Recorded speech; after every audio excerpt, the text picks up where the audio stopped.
بسم اللہ الرحمن الرحیم معطا امام محمد۔ اگلا جو ہمارا ٹاپک ہے وہ ہے وضو میں ناک صاف کرنا۔ اخبرنا مالک، ہمیں مالک خبر دیتے ہیں حدثنا کہ ہمیں حدیث بیان کی ابو الزناد نے عبد الرحمن اعرج سے، اور وہ ابو ہریرہ سے روایت کرتے ہیں، قال بیان فرماتے ہیں اذا تودع، جب وضو کرے احدکم تم میں سے کوئی ایک، فلیجعل، پس چاہیے کہ وہ کرے یا ڈالے، فی انفہ اپنی ناک میں، ماء پانی، ثم پھر لیستنثر، چاہیے کہ پھر وہ اس کو صاف کرے، یعنی یستنثر کا معنی ہوتا ہے ناک صاف کرنا۔ اب ناک میں پانی ڈالنے کا حکم کیا ہے، یعنی یہ فرض ہے یا مستحب عمل ہے، تو اس کے بارے میں جو ہے وہ علماء کا تھوڑا سا اس کے بارے میں اختلاف آ جاتا ہے۔ بعض اس کو واجب کہتے ہیں اور بعض اس کو جو ہے وہ مستحب عمل قرار دیتے ہیں۔ حافظ ابن حجر لکھتے ہیں کہ اس روایت میں ناک صاف کرنے کے لیے استعمال ہونے والا لفظ جو ہے وہ فلیستنثر عربی گرامر کے اعتبار سے فعل امر کا صیغہ ہے، اور امر جو ہے وہ عام طور پر وجوب پر دلالت کرتا ہے، یعنی کسی چیز کے واجب ہونے پر۔ لہٰذا اس حدیث میں کیونکہ امر کا صیغہ موجود ہے، اس لیے ان کے ذریعے ان لوگوں کے موقف کی تائید ہو جاتی ہے جن کے نزدیک وضو میں ناک میں پانی ڈالنا واجب ہے۔ یعنی بعض جو ایک جماعت ہے علماء کی، وہ کیا کہتے ہیں کہ ناک میں پانی ڈالنا واجب ہے، تو یہ جو حدیث مبارکہ یہاں پر موجود ہے اس کی وضاحت ہو رہی ہے کہ لیستنثر جو ہے وہ فعل امر کا صیغہ ہے، اور امر جو ہے وجوب کے لیے ہوتا ہے، تو لہٰذا ناک میں پانی ڈالنا بھی واجب ہوگا۔ ان میں امام احمد ہیں، اسحاق ہیں، ابی عبید ہیں، ابو ثور ہیں اور ابن منظر شامل ہیں۔ المغنی کے مصنف کے کلام سے یہ ظاہر ہوتا ہے کہ یہ تمام حضرات اسی موقف کے قائل ہیں۔ ابن بطال نے بھی تصریح کی ہے کہ بعض حضرات وضو کے دوران ناک میں پانی ڈالنے کو واجب قرار دیتے ہیں، اور اسی قول کے ذریعے سے ان لوگوں کے موقف کی تردید ہو جاتی ہے جو یہ کہتے ہیں کہ وضو کے دوران ناک میں پانی ڈالنے کا عدم وجوب پر اجماع جو ہے وہ منعقد ہو چکا ہے۔ یعنی دوسری جماعت یہ کیا کہتی ہے، دوسری جماعت یہ کہتی ہے کہ ناک میں پانی ڈالنا جو ہے وہ واجب عمل نہیں ہے، وہ مستحب عمل ہے، اور وہ کیا کہتے ہیں، وہ کہتے ہیں کہ جو جمہور علماء ہیں نا، اور اس کے علاوہ جو دیگر علماء ہیں جو اس چیز کو مستحب قرار دیتے ہیں، وہ یہ کہتے ہیں کہ یہاں پر جو امر کا صیغہ بیان کیا گیا ہے نا، وہ اصل میں اثبات کے لیے، یعنی کسی چیز کو ثابت کرنے کے لیے، لہٰذا وہ مستحب عمل ہوگا، جبکہ اسی حدیث مبارکہ سے جو ہے وہ ان لوگوں کی جو ہے وہ تردید ہو رہی ہے کہ یہاں پر بظاہر جو وہ امر کا صیغہ ہے، تو امر کا صیغہ جو ہے وہ وجوب کے لیے ہوگا۔ تو گویا یہ ان دونوں کے الگ الگ دلائل یہاں پر بیان کیے گئے۔ اگلی جو حدیث ہے، حدیث مبارکہ، اس میں ایک تو ناک صاف کرنے کا ذکر بھی ہے، دوسرا یہ کہ اس کے بیچ میں استنجا کرنے کا ذکر آیا ہے۔ تو اخبرنا مالک، اور امام مالک بیان فرماتے ہیں کہ حدثنی زہری، ہمیں حدیث بیان کی ہے زہری نے، اور وہ ابی ادریس خولانی سے روایت کرتے ہیں، اور وہ ابو ہریرہ سے روایت کرتے ہیں کہ رسول اللہ صلی اللہ علیہ وسلم نے فرمایا، ما تودع، جو کوئی وضو کرے، فلیستنثر، پس چاہیے کہ وہ ناک صاف کرے، ومن استجمر، اور جو کوئی استنجا کرے، یعنی استجمار جو ہے نا، یہ پتھر سے استنجا کرنے کو کہا جاتا ہے، تو جو کوئی پتھر سے استنجا کرے، فلیؤتر، پس چاہیے کہ وہ اس کو وطر میں کرے، یعنی طاق اداد میں کرے۔ اب دیکھیں، ہم لوگوں نے پہلا جو ٹاپک پڑھا تھا نا، یہاں پر وہ کیا پڑھا تھا کہ جب ہم وضو میں اعضاء کو دھونے کی جو تکرار ہوگی وہ 3 دفعہ تک ہونی چاہیے، تو اب یہ یہاں پر آ جاتا ہے کہ کیا استنجا میں اور کیا پھر سر کا مسح کرنے میں بھی جو ہے وہ 3 مرتبہ ضروری ہوگا۔ تو ہم لوگوں نے مسح کے بارے میں یہ چیز جو ہے وہ پہلی والی حدیث کی ہی وضاحت میں پڑھ لی تھی کہ مسح جو ہے وہ ایک ہی دفعہ ہوگا۔ ہاں، اگر کوئی شخص جو ہے وہ مطلب اس چیز کو، اس مقدار کو بڑھانا چاہتا ہے، جیسے کہ ہم نے دھونے کو 3 دفعہ بڑھایا ہے، تو اس صورت میں پورے سر کو جو ہے وہ مسح سے گھیر لینا جو ہے وہ اس میں آ جائے گا۔ اب یہاں پر یہ آ جاتا ہے کہ استنجا، اب استنجا ظاہر سی بات ہے وضو کے لیے ضروری ہے، یا تو استنجا پانی سے ہوگا، یا پھر جو ہے وہ دیگر اگر پانی دستیاب نہ ہو تو ڈھیلوں وغیرہ سے، یا کسی اور پتھر وغیرہ، یا ایسی چیز جو انسان کو نقصان نہ دے اور انسان کو جو ہے وہ نجاست کو زائل کرنے والی ہو، انسان کے اوپر نجاست کو مزید جو ہے وہ ڈالنے والی نہ ہو، تو ان سے استنجا جائز ہوگا۔ بہشتی زیور میں آپ اس کو میرے خیال بہت ڈیٹیل سے پڑھ چکے ہیں کہ استنجا، یا قدوری میں بھی آپ نے پڑھا ہوگا، نور الاضاء میں بھی پڑھا ہوگا کہ استنجا جو ہے وہ کن کن چیزوں کے ساتھ کیا جا سکتا ہے اور کن کن چیزوں سے نہیں کیا جا سکتا۔ آئی تھنک بہشتی زیور میں اس کا آپ نے بہت ڈیٹیل کے ساتھ پڑھا ہوگا، تو آپ ایک نظر اس کو دیکھ سکتے ہیں کہ استنجا کن چیزوں سے جائز ہے اور کن چیزوں سے جائز نہیں ہے۔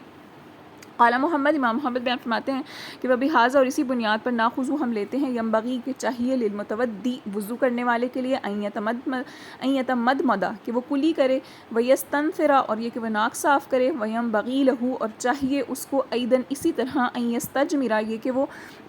پتھروں سے استنجا کرے، ولی استجمار الاستنجاء، اور پتھروں سے جو استنجا کرنا ہے وہ ہوا قول ابی حنیفہ، یہ امام ابو حنیفہ رحمۃ اللہ علیہ بھی اسی بات کے قائل ہیں کہ جو استنجا ہے وہ ڈھیلوں کے ساتھ کرے. اور مطلب یہ استنجا کا جو حکم ہے نا وہ بعض روایات میں یہ آتا ہے کہ پہلے جو ہے وہ پتھر استعمال کرے اور اس کے بعد اس کو پانی سے دھو لے. تو دونوں طرح سے بہتر ہے. یہ بھی اگلا ٹاپک بھی آپ کے پاس آئے گا، اس کے بیچ میں بھی ہم لوگ اس کو ڈیٹیل سے پڑھیں گے. اور یہ بھی ہو سکتا ہے کہ صرف پانی استعمال کر لے، یہ بھی ہو سکتا ہے کہ صرف اور صرف جو ہے وہ ڈھیلے استعمال کر لے. لیکن وہ ڈھیلے جو ہیں وہ مٹی وغیرہ کے نہیں ہونے چاہیے کہ وہ بالکل ہی بھر جائیں اور مزید نجاست جو ہے وہ اس کو منتقل کر دیں. تو ایسے ہونے چاہیے پتھر، ایسے جو ہے وہ ڈھیلے ہونے چاہیے جو نقصان بھی نہ پہنچائیں اور اس سے جو ہے وہ نجاست کا اثر زائل بھی ہو جائے. تو استنجا میں ڈھیلوں کی مخصوص تعداد کتنی ہونی چاہیے؟ یعنی اب ڈھیلوں سے اگر کوئی شخص استنجا کر رہا ہے، یعنی کہ جو ہے وہ اپنے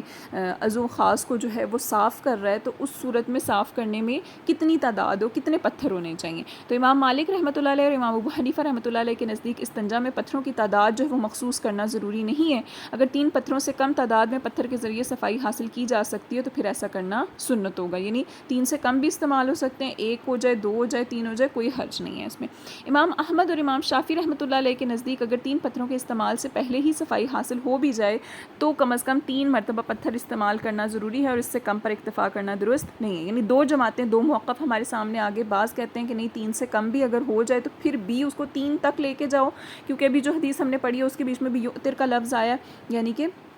طاقداد کا لفظ آیا. اور طاق ظاہر سی بات ہے کہ 1 سے تو بہت مشکل ہے کہ کسی کا جو ہے نا وہ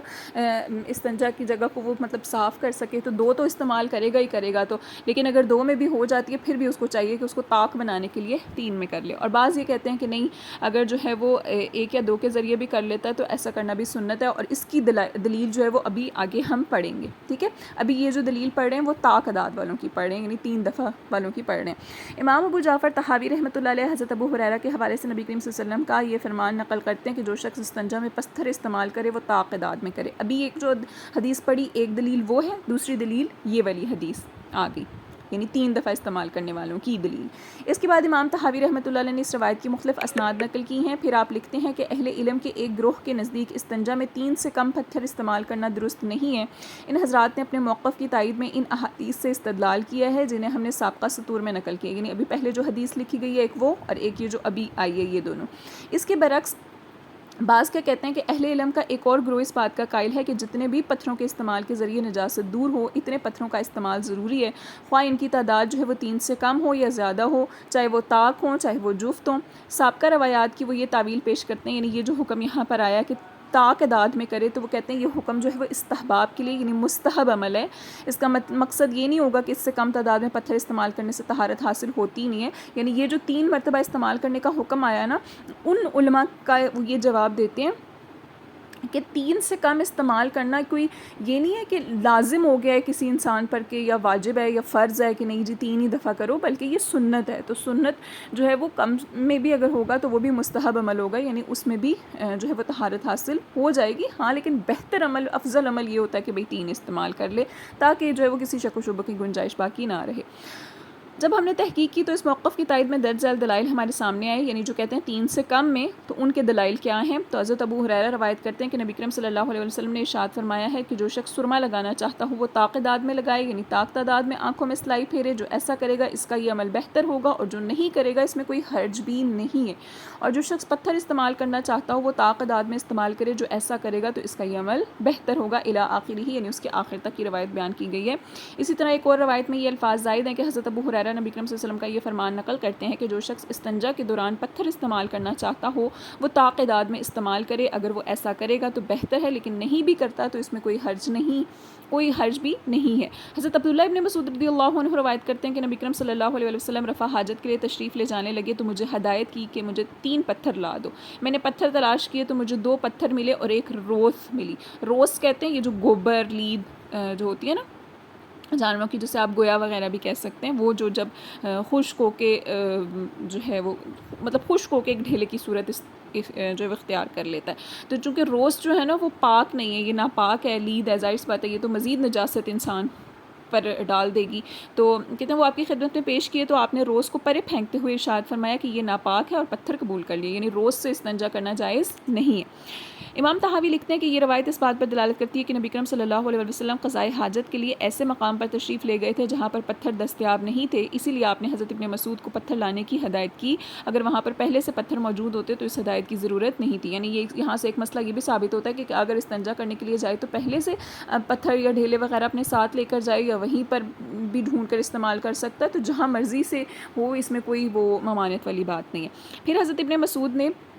آپ صلی اللہ علیہ وسلم کی خدمت میں 2 پتھر پیش کیے تو آپ نے انہیں قبول کر لیا، جو اس بات کی دلیل ہے کہ آپ نے اس وقت صرف 2 پتھر استعمال کیے، جس سے یہ بات ثابت ہوتی ہے کہ آپ کے نزدیک 3 سے کم پتھر استعمال کرنا ہی کافی ہے، کیونکہ اگر یہ کافی نہ ہوتا تو آپ صلی اللہ علیہ وسلم حضرت ابن مسعود رضی اللہ عنہ کو مزید پتھر تلاش کرنے کا حکم دیتے۔ تو اس سے اب یہ بات واضح ہو جاتی ہے کہ اگر 2 سے کم میں بھی جو ہے وہ نجاست زائل ہو جاتی ہے تو